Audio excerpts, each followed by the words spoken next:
নমস্কার বন্ধুরা, চম্পাস কিচেনের পক্ষ থেকে তোমাদের সবাইকে জানাই নববর্ষের অনেক অনেক প্রীতি ও শুভেচ্ছা।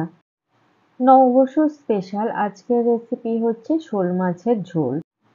কথায় আছে মাছে ভাতে বাঙালি, আর এই মাছ যদি শোল মাছ হয় তাহলে খাওয়াটা আরো বেশ জমে যায়।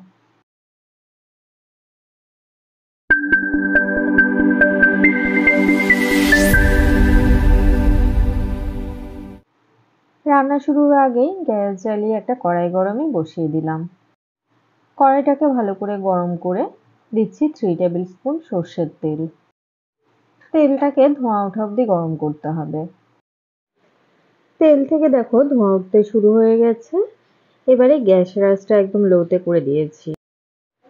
আগে থেকে ভালো করে পরিষ্কার করে ধুয়ে নুন হলুদ মাখিয়ে রাখা শোল মাছের টুকরোগুলো এবারে গরম তেলে দিয়ে দিচ্ছি। আমাদের চ্যানেল চম্পাস কিচেনের রেসিপিগুলো যদি তোমাদের ভালো লাগে তাহলে অবশ্যই চ্যানেলটাকে সাবস্ক্রাইব করে নেবে এবং পাশে থাকা বেল আইকনটাকে প্রেস করে দেবে। এতে করে যখনই আমি নতুন ভিডিও আপলোড করব সাথে সাথে নোটিফিকেশন তোমাদের কাছে পৌঁছে যাবে। কথা বলতে বলতে এদিকে মাছের একটা সাইড হালকা করে ভেজে নিয়েছি। এবারে অপর সাইডটাকেও ভেজে নেব। ওই মোটামুটি 2 থেকে 3 মিনিট সময় নিয়ে মাছের এক এক সাইড ভেজে নিচ্ছি। মাছ ভাজা হতে হতে ততক্ষণে একটা বাটির মধ্যে নিয়ে নিচ্ছি 1 টিস্পুন লবণ, 1/4 টিস্পুন করে দিচ্ছি হলুদ গুঁড়ো, লাল লঙ্কা গুঁড়ো আর দেবো 1/4 টিস্পুন কাশ্মীরি লঙ্কা গুঁড়ো, 1 টিস্পুন জিরে গুঁড়ো দিলাম। এবারে সামান্য জল দিয়ে গুঁড়ো মশলার একটা পেস্ট তৈরি করে নিচ্ছি। তবে তোমরা চাইলে লাল লঙ্কা এবং জিরে বাটাও এর মধ্যে ব্যবহার করতে পারবে। এইভাবে গুঁড়ো মশলা আগে থেকে গুলে রাখলে তেলে দিলে আর মশলা পড়ে যাওয়ার চান্স থাকে না। অপরদিকে মাছের দুটো সাইডই সুন্দর করে ভাজা হয়ে গেছে। এবারে তেল ছেঁকে একটা প্লেটে নামিয়ে রেখে দিচ্ছি। কড়াইতে মাছ ভাজার পরে যেটুকুনি তেল আছে ওই তেলেই দিয়ে দিয়েছি দুটো তেজপাতা আর 1/2 টিস্পুন গোটা জিরে। 10-15 সেকেন্ড নাড়াচাড়া করে ফোড়নের মশলাটাকে ভেজে নিয়েছি। এবারে দিচ্ছি আগে থেকে ভাপিয়ে রাখা দুটো বড় সাইজের আলুর টুকরো। আলুর টুকরোগুলোকে যেহেতু আমি বড় সাইজের করে কেটেছি তাই আগে থেকে ভাপিয়ে নিয়েছি। এবারে 1-2 মিনিটের মতো নাড়াচাড়া করে ভেজে নেব। আলু ভাপানোর সময় যেহেতু আমি 1/4 টিস্পুন লবণ দিয়েছি তাই এই সময় আর লবণ ব্যবহার করছি না। দেখো আলু সুন্দর করে ভাজা হয়ে গেছে। এবারে আগে থেকে গুলে রাখা গুঁড়ো মশলার মিশ্রণটা দিয়ে দিচ্ছি। গ্যাসের আঁচটা মিডিয়াম টু হাইতে রেখে এবারে গুঁড়ো মশলার সাথে আলুগুলোকেও কষিয়ে নেব।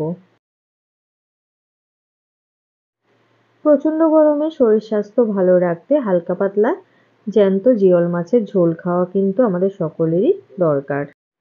আমার আজকের রেসিপিটা স্টেপ বাই স্টেপ ফলো করে তোমরা চাইলেও কিন্তু এইভাবে আলু দিয়ে শোল মাছের ঝোল তৈরি করতে পারো। আশা করি খেতে ভীষণ ভালো লাগবে। সুন্দর করে মশলা কষিয়ে নেওয়া হয়ে গেছে। এবারে এর মধ্যে দিচ্ছি 2 কাপ জল। যেহেতু পাতলা ঝোল করছি তাই জলের পরিমাণটা একটু বেশি দিলাম। ঝোল ফুটে উঠেছে। এবারে দিয়ে দেব আগে থেকে ভেজে রাখা শোল মাছের টুকরোগুলো। গ্যাসের আঁচটা হাইতে রেখে ঝোলের সাথে মাছগুলোকে মিশিয়ে দিয়ে 1-2 মিনিট ফুটিয়ে নিচ্ছি। লাস্টে উপর থেকে ছড়িয়ে দিচ্ছি 4টে চেরা কাঁচা লঙ্কা আর দেব 1/4 টিস্পুন গরম মশলা গুঁড়ো। নুন ঝালের পরিমাণটা অবশ্যই যে যার স্বাদ বুঝে ব্যবহার করবে।